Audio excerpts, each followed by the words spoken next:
Thank you very much, Larry. I'm going to start in French, and then I'll switch back to English. Merci, Larry. Thank you, Larry. It is both a pleasure and a duty to be with you tonight in this pivotal moment that Canada and the world are going through.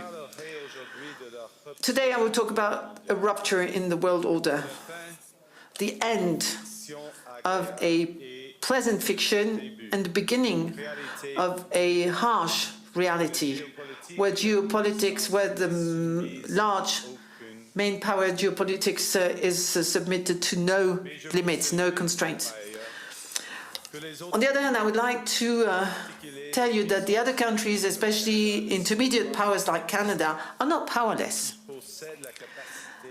They have the capacity to build a new order that encompasses our values, such as respect for human rights, sustainable development, solidarity, sovereignty, and territorial integrity of the various states.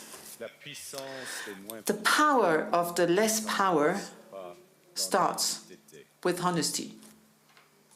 It seems that every day we're reminded that we live in an era of great power rivalry, that the rules-based order is fading, that the strong can do what they can and the weak must suffer what they must. And this aphorism of Thucydides is presented as inevitable, as the natural logic of international relations reasserting itself. And faced with this logic, there is a strong tendency for countries to go along to get along, to accommodate, to avoid trouble, to hope that compliance will buy safety. Well, it won't. So what are our options? In 1978, the Czech dissident Václav Havel, later president, wrote an essay called The Power of the Powerless. And in it, he asked a simple question: how did the communist system sustain itself? And his answer began with a greengrocer. Every morning, this shopkeeper places a sign in his window: "Workers of the world unite." He doesn't believe it.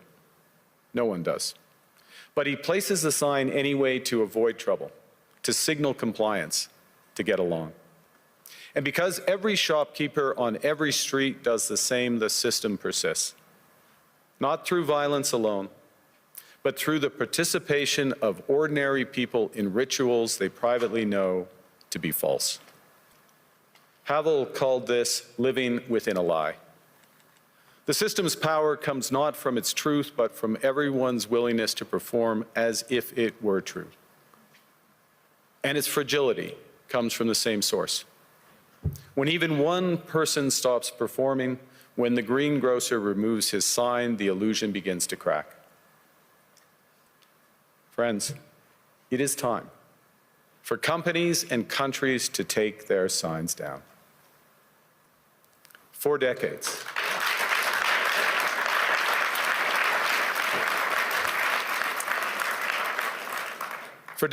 countries like Canada prospered under what we called the rules-based international order. We joined its institutions, we praised its principles, we benefited from its predictability. And because of that, we could pursue values-based foreign policies under its protection.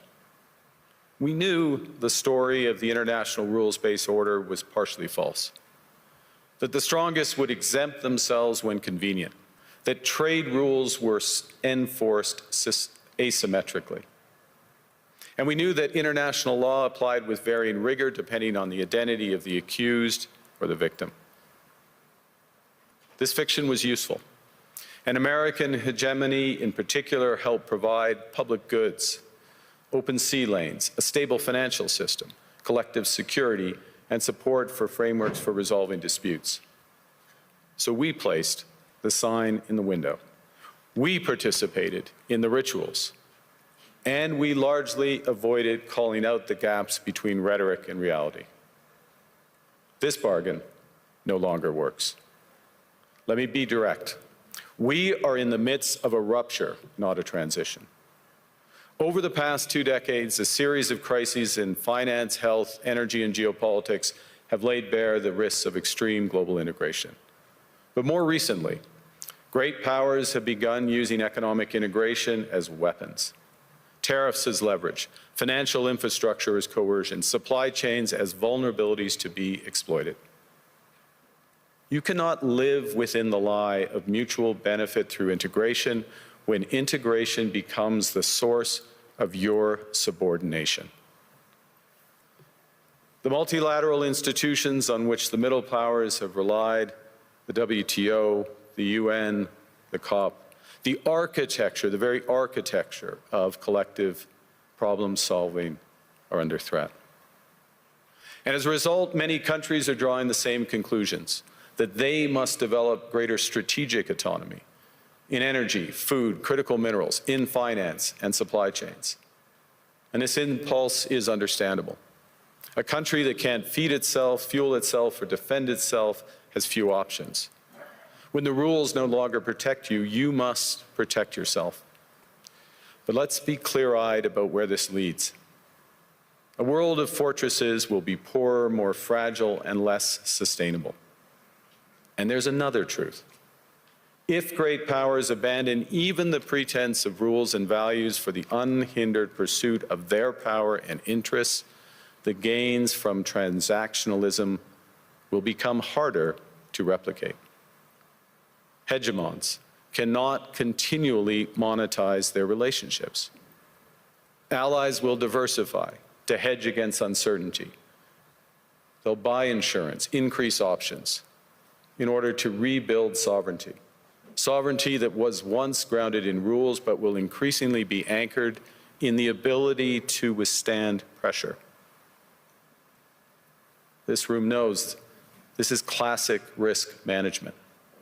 Risk management comes at a price. But that cost of strategic autonomy, of sovereignty, can also be shared. Collective investments in resilience are cheaper than everyone building their own fortresses. Shared standards reduce fragmentations. Complementarities are positive sum. And the question for middle powers like Canada is not whether to adapt to the new reality. We must. The question is whether we adapt by simply building higher walls or whether we can do something more ambitious. Now, Canada was amongst the first to hear the wake-up call, leading us to fundamentally shift our strategic posture. Canadians know that our old, comfortable assumptions that our geography and alliance memberships automatically conferred prosperity and security, that assumption is no longer valid. And our new approach rests on what Alexander Stubb, the President of Finland, has termed value-based realism. Or to put another way, we aim to be both principled and pragmatic. Principled in our commitment to fundamental values, sovereignty, territorial integrity, the prohibition of the use of force except when consistent with the UN Charter, and respect for human rights. And pragmatic in recognizing that progress is often incremental, that interests diverge, that not every partner will share all of our values. So we're engaging broadly, strategically, with open eyes. We actively take on the world as it is, not wait around for a world we wish to be. We are calibrating our relationships so their depth reflects our values. And we're prioritizing broad engagement to maximize our influence, given the fluidity of the world at the moment, the risks that this poses, and the stakes for what comes next. And we are no longer just relying on the strength of our values, but also the value of our strength. We are building that strength at home. Since my government took office, we have cut taxes on incomes, on capital gains, and business investment. We have removed all federal barriers to interprovincial trade. We are fast-tracking $1 trillion of investments in energy, AI, critical minerals, new trade corridors, and beyond. We're doubling our defense spending by the end of this decade, and we're doing so in ways that build our domestic industries. And we are rapidly diversifying abroad.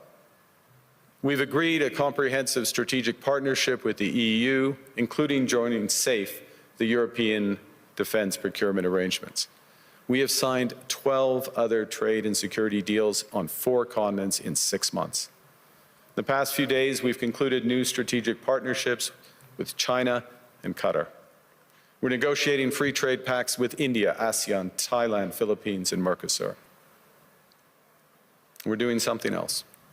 To help solve global problems, we're pursuing variable geometry. In other words, different coalitions for different issues based on common values and interests. So on Ukraine, we're a core member of the Coalition of the Willing and one of the largest per capita contributors to its defense and security. On Arctic sovereignty, we stand firmly with Greenland and Denmark and fully support their unique right to determine Greenland's future.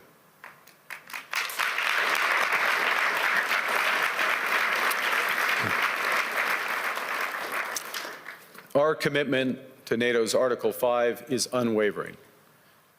So we're working with our NATO allies, including the Nordic-Baltic Gate, to further secure the alliance's northern and western flanks, including through Canada's unprecedented investments in over-the-horizon radar, in submarines, in aircraft, and boots on the ground, boots on the ice.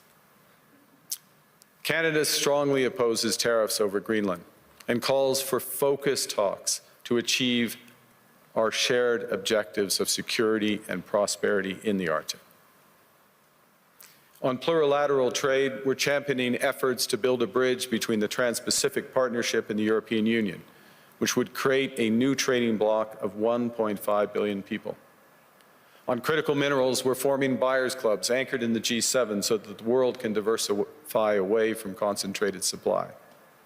And on AI, we're cooperating with like-minded democracies to ensure that we won't ultimately be forced to choose between hegemons and hyperscalers. This is not naive multilateralism, nor is it relying on their institutions. It's building coalitions that work, issues by issue, with partners who share enough common ground to act together. In some cases, this will be the vast majority of nations. What it's doing is creating a dense web of connections across trade, investment, culture, on which we can draw for future challenges and opportunities. Argue the middle powers must act together because if we're not at the table, we're on the menu. But I'd also say that great powers can afford for now to go it alone. They have the market size, the military capacity, and the leverage to dictate terms. Middle powers do not. But when we only negotiate bilaterally with a hegemon, we negotiate from weakness. We accept what's offered. We compete with each other to be the most accommodating. This is not sovereignty. It's the performance of sovereignty while accepting subordination. In a world of great power rivalry, the countries in between have a choice: compete with each other for favor, or to combine to create a third path with impact. We shouldn't allow the rise of hard power to blind us to the fact that the power of legitimacy, integrity, and rules will remain strong if we choose to wield them together. Which brings me back to Havel. What does it mean for middle powers to live the truth? Well, first, it means naming reality. Stop invoking rules-based international order as though it still functions as advertised. Call it what it is: a system of intensifying great power rivalry where the most powerful pursue their interests using economic integration as coercion. It means acting consistently, applying the same standards to allies and rivals. When middle powers criticize economic intimidation from one direction but stay silent when it comes from another, we are keeping the sign in the window. It means building what we claim to believe in. Rather than waiting for the old order to be restored, it means creating institutions and agreements that function as described.